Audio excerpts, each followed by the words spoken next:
हर रोज एक नई कहानी देखने के लिए चैनल को सब्सक्राइब करें और बेल आइकन दबाना ना भूलें। नीलम और उसकी पांचों बहुएं, बड़ी बहू पूनम, दूसरी बहू अंजलि, तीसरी बहू स्वाति, चौथी बहू निहारिका और पांचवी बहू आरोही हॉल में बैठकर टीवी देख रहे थे। तभी नीलम अपनी बहुओं से बोलती है, अरे जरा अदरक इलायची की चाय बना लाओ, बाहर मौसम भी इतना अच्छा हो रहा है। माँ जी, अदरक इलायची क्या, मैं तो आपको चॉकलेट वाली चाय पिलाती हूँ। मैंने कल ही YouTube से देखी है, आज बना के ट्राई भी कर लूंगी। रुको, मैं अभी बना कर लाती हूँ। बहू, मैंने जो चाय मांगी है मुझे वही चाय दे। ये बिना बात के नए नए नुस्खे लाकर मुझे पागल मत बनाया कर। माँ जी, दीदी सही बोल रही है। आजकल तो चॉकलेट चाय इतनी वायरल हो रही है, मैं भी ट्राई करना चाहती हूँ कि ये कैसी होती है। दीदी, आप बना दो सबके लिए। वैसे माँ जी, आजकल तो पता नहीं कितनी तरह तरह की चाय आ गई है। आने से कुछ नहीं होता। अरे जब लोगों को पुराने अंदाज वाली अदरक इलायची की चाय ही पसंद आएगी तो ये तरह तरह की अलग अलग चाय क्यों लेंगे? माँ जी, ऐसा आपको लगता है, लेकिन लोगों में ऐसी चाय की बहुत डिमांड होती है।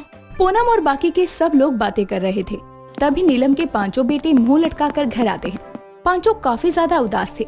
सबसे बड़ा बेटा अजय कहता है, माँ, हमारा काम बंद हो गया। हमारी फैक्ट्री पहले ही घाटे में चल रही थी और ऊपर से लोगों के पैसे ना देने की वजह से हम और कर्जे में आ गए और आज तो हद ही हो गई। इसलिए क्या तुमने अपने बाप की फैक्ट्री बेच दी? और वो फैक्ट्री तुम्हारे पिता की थी। उन्होंने कितनी मेहनत की थी उस फैक्ट्री को खड़ा करने के लिए, और तुम बेच आई? माँ, हमने तो पूरी कोशिश की थी वो फैक्ट्री ना बिके, लेकिन हालात के आगे हम भी मजबूर हो गए थे। अगर हम वो फैक्ट्री नहीं बेचते तो शायद हमें ये घर बेचना पड़ सकता था। हमें माफ कर दो। तुम्हारे बाप ने अकेले इतना बड़ा नाम बनाया, वो फैक्ट्री बनाई, और तुम 5 होकर भी उसे संभाल नहीं सके। और अब मेरे आगे बहाना बना रहे हो कि फैक्ट्री बचाते तो घर बिक जाता। नीलम की बात सुनकर दूसरा बेटा रोहित बोलता है, माँ, ऐसी बात नहीं है। आप खुद जानती हो कि हम फैक्ट्री को बचाने के दिन रात मेहनत कर रहे थे, लेकिन आज हालात हमारे हाथ में नहीं थे माँ, और हमें मजबूरन फैक्ट्री को बेचना पड़ा। माँ जी, फैक्ट्री से हमारा घर चलता था और अब तो फैक्ट्री ही बिक गई है, तो अब हम लोगों का क्या होगा? कहीं कोई मुसीबत आ गई तो हमारे सर पर? अरे मुसीबत नहीं, बल्कि मुसीबत का पहाड़ आ गया है। तुम लोगों ने अपने पिता की फैक्ट्री बेच दी। अब निकल जाओ इस घर से अपनी अपनी बीवियों को लेकर। जब तक फैक्ट्री वापस न मिल जाए हमें, तब तक अपनी शक्ल मत दिखाना तुम सब। मुझे तुम में से किसी से भी अब कोई बात नहीं करनी है।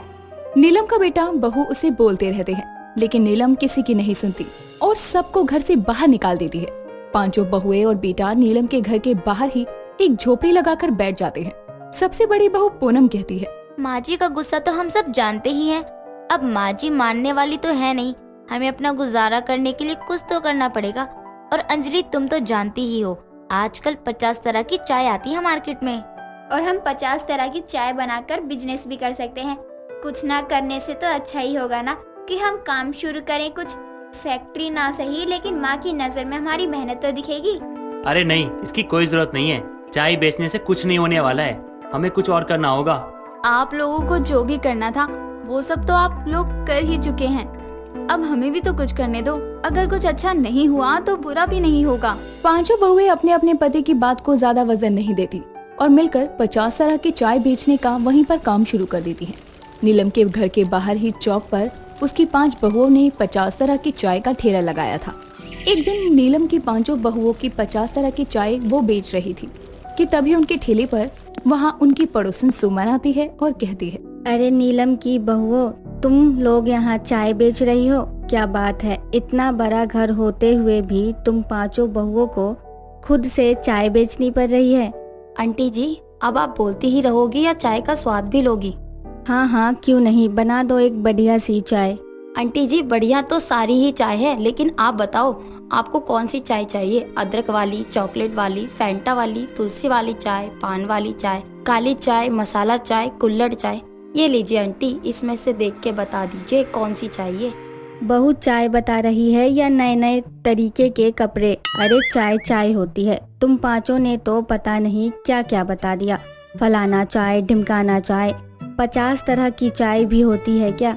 आंटी जी, हमारे पास तो 50 तरह की चाय है, आपसे कोई जबरदस्ती नहीं है। आपको जो मन है वो बताओ, हम आपके लिए वही चाय ले आएंगे। पान वाली चाय ले आ। तुम लोगों की 50 अतरंगी चाय में से एक तरह की चाय तो टेस्ट करूं।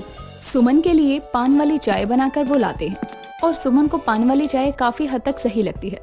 अब तो सुमन लोगों को नीलम की 50 तरह की चाय बनाने वाली 5 बहुओं के बारे में बताती है। नीलम की 5 बहुओं की चाय का ठेला ठीक ठाक चलने लगता है, जिसे देखकर नीलम के 5 बेटों को भी हैरानी थी और नीलम को भी। कई दिनों तक ऐसे ही चलता है। कुछ दिनों बाद एक लड़का आता है और बोलता है, चॉकलेट चाय भी है ना आपके पास? हाँ जी, है चॉकलेट चाय भी। आपको चॉकलेट चाय चाहिए? हाँ।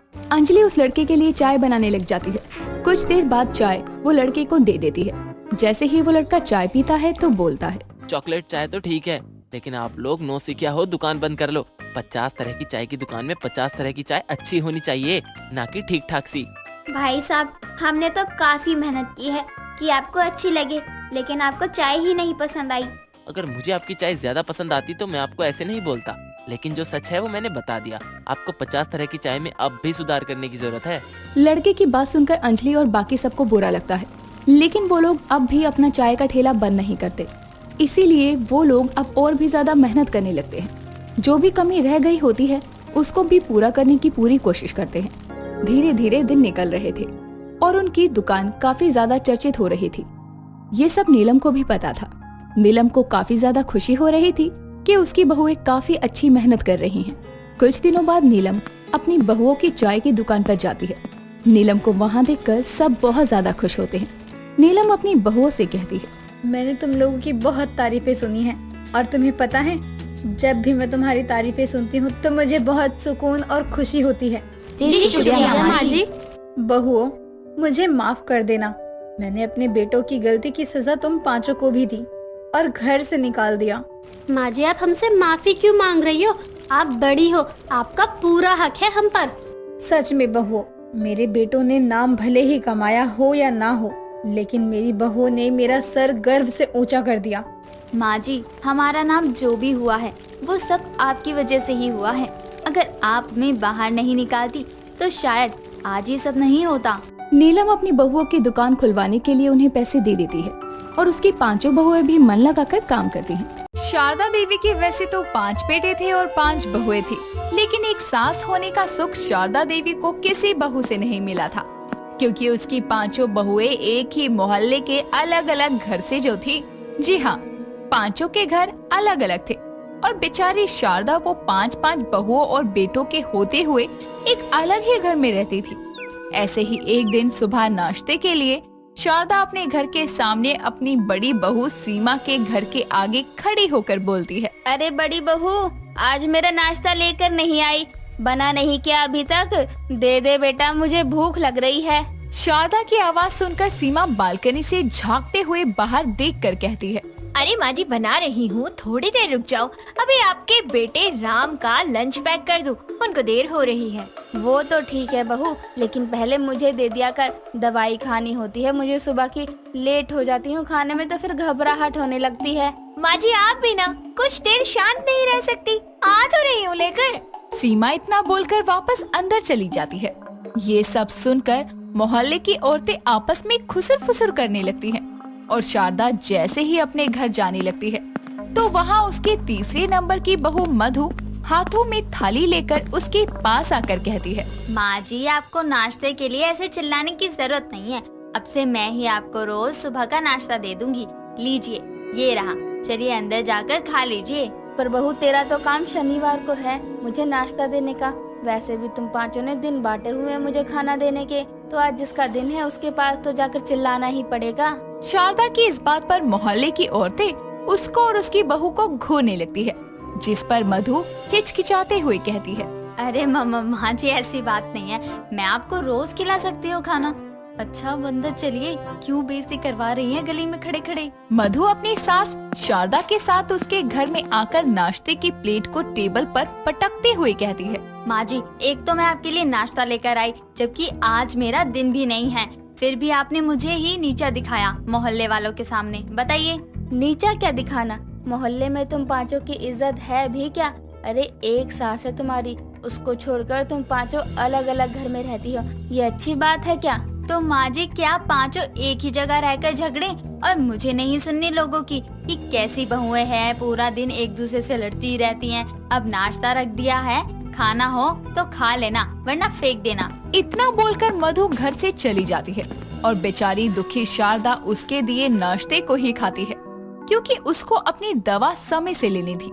ऐसे ही कुछ देर बाद जब शारदा अपने बूढ़े हाथों से अपने घर की सफाई कर रही थी, तभी उसकी सबसे छोटी बहू आशा उसके घर में आती है और उसको सफाई करते देखकर बोलती है, अरे माँ जी, ये क्या कर रही है आप? मैं आ तो रही थी सफाई करने, आपको तो पता ही आज मेरा दिन है सफाई करने का।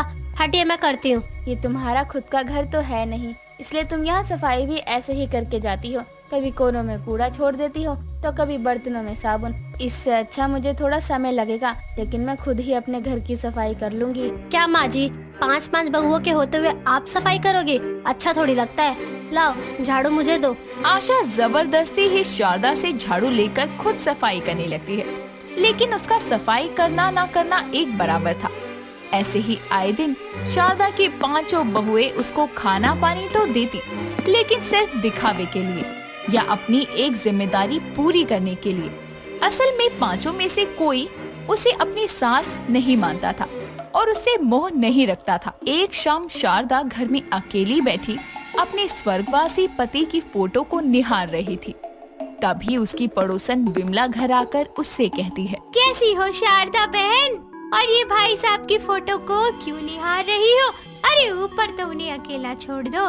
वैसे एक बात कहूँ शारदा, जब भाई साहब थे तो तेरा घर परिवार कितना चहकता था। 5 बेटे अपने माँ बाप के इर्द गिर्द रहते थे, लेकिन अब देखो। इसी बात का तो दुख है विमला बहन। कहने को मेरे 5 बेटे मेरे पास हैं, मेरे ही घर के बगल में रहते हैं, लेकिन रिश्तों में इतनी दूरियां हैं। 5 बहुएं अलग अलग घर में रहती हैं। मुझे तो कभी कुछ चाहिए होता है तो 5 के घर घर जाकर डोलना पड़ता है। सच शारदा बहन, तुम्हारी बहुएं इस बड़े घर को छोड़कर माचिस की डिब्बी जैसे छोटे छोटे घरों में रहने को तैयार है, और इस उम्र में तुम्हें इस घर में अकेला छोड़ा हुआ है। काश तेरी कोई बेटी होती, कम से कम अपनी माँ के घर रहने तो आती। विमला के साथ शारदा बातें करते करते अपने दुख बांटती है और रोने लगती है। ये सब दरवाजे पर खड़ा उसका सबसे छोटा बेटा अंश देख लेता है और वो अपनी माँ के आंसुओं को देखकर खुद से बोलता है, मेरी माँ 5-5 बहुओं और बेटों के होते हुए कितनी अकेली हो गई है। मैं और भैया अपने कामों में इतने बिजी हो गए कि हमने कभी इस बात पे गौर ही नहीं किया कि हम माँ के पास होकर भी कितने दूर हो गए। अंश उस वक्त अंदर न आकर अपने सारे भाइयों को पास वाले एक पार्क में बुलाकर सब बताता है, जिस पर अंश का सबसे बड़ा भाई राम बोलता है, कहने को मैं राम हूँ, लेकिन काम मैंने कंस वाले किए हैं। अपनी अपनी पत्नियों की बात में आकर हमने अपना घर अलग कर लिया, दिखाने के लिए माँ के पास रह रहे हैं बस। हाँ भैया, और मैंने गली मोहल्ले की औरतों को कहते सुना है कि हमारे 5 की बीवियाँ कुछ खास ध्यान नहीं देती माँ पर। वैसे तो वो कहती है कि वो माँ जी का ध्यान रखती है, उन्हें किसी काम को हाथ नहीं लगाने देती, समय समय पर उनको खाना पानी देती है, अलग अलग घर में रहते हुए भी। हमें ही कुछ करना पड़ेगा, अपनी बीवी को 5 अलग अलग घर से निकालकर एक ही घर में लाना पड़ेगा। 5 भाई अपनी माँ की खातिर अब अपनी पत्नियों को सबक सिखाने की सोचते हैं, लेकिन अगले ही पल अंश के फोन पर विमला का कॉल आता है, जो बताती है कि शारदा की तबीयत अचानक खराब होने से वो बेहोश हो गई है। ये सुनकर 5 भाई अपनी माँ के घर भागते हैं और बेहोश शारदा को कमरे में ले जाकर डॉक्टर को बुलाते हैं। एक तरफ डॉक्टर शारदा को चेक कर रहा था, तो बाहर उसके 5 बेटे संग 5 बहुएं और विमला भी थी। कुछ ही देर में डॉक्टर बाहर आकर उनसे बोलता है, आपकी माँ की तबीयत खराब होने का कारण है असमय भोजन करना, समय पर दवा ना लेना और बहुत ज्यादा मानसिक तनाव। देखिए, इस उम्र में उनको ये सब होना चिंता की बात है। घर में इतने लोग होने के बावजूद भी उनको मानसिक तनाव कैसे हो सकता है? डॉक्टर साहब, इस घर में वो बेचारी अकेली रहती है। ये भीड़ तो बस कुछ देर की है, आपके जाने के बाद ये भी चली जाएगी। विमला ताने मारते हुए शारदा की 5 बहुओं को घूरती है। तभी राम डॉक्टर से बोलता है, डॉक्टर आप चिंता मत करिए, ये मेरी माँ है और अब से मैं इनके पास रहूंगा हमेशा, चाहे जो हो जाए। ये क्या कह रही है? माँ जी का ख्याल हम रख लेंगे, थोड़ी थोड़ी देर आ जाया करेगा कोई ना कोई उनके पास। आप काम वाम छोड़कर क्या करोगे? हाँ छोड़ूंगा काम, और ये थोड़ी थोड़ी देर में आकर हम देख लेंगे क्या लगा रखा है। मेरी माँ है कोई पौधा नहीं जिसको थोड़ी थोड़ी देर में आकर देख लोगे कि इसको धूप लग रही है या नहीं। जेठ जी ये क्या कह रहे हो आप? अरे हमें भी माजी की फिक्र है, इसलिए तो हम पांचों ने माजी के घर के आसपास ही घर लिया है ताकि कभी भी उनके पास जा सके। कभी कभी आने में और हमेशा साथ रहने में बहुत फर्क है। और वैसे भी अब मुझे अपनी माँ के साथ रहना है। तुम्हारे कहने से घर तो ले लिया पास में, लेकिन मैं अपनी माँ से बहुत दूर हो गया। अरे बेटा चलो, कम से कम तुम में तो अकल आई। वैसे लोग सही कहते हैं, बहुएं कभी बेटी नहीं बन सकती। अरे अपनी माँ की उम्र की सास को अकेले इतने बड़े घर में छोड़कर पांचों ने अपना अपना घर ले लिया, वहाँ आराम से रहती रही। सिर्फ खाना पानी समय पर देना फर्ज नहीं होता बहू का, लेकिन इन बातों को तुम समझती कहाँ हो? विमला और अपने पतियों की बातें सुनकर पांचों का दिल पसीज जाता है, जिसके बाद उन्हें एहसास होता है कि वो पांचों अपनी सास के साथ कितना गलत कर रही थी। जिस पर शारदा के होश में आने पर पांचों बहुएं उससे दिल से माफी मांगती हैं और अपनी सास से वापस अपने घर आने की इजाजत मांगती है। शारदा भी खुशी खुशी पांचों बहुओं और बेटों को अलग अलग घर से अपने घर वापस ले आती है और फिर सब हंसते खेलते साथ रहते हैं। दोस्तों अगर आपको ये कहानी पसंद आई तो इसे लाइक करें, शेयर करें और कमेंट करके बताएं कि कहानी में आपको सबसे अच्छा क्या लगा।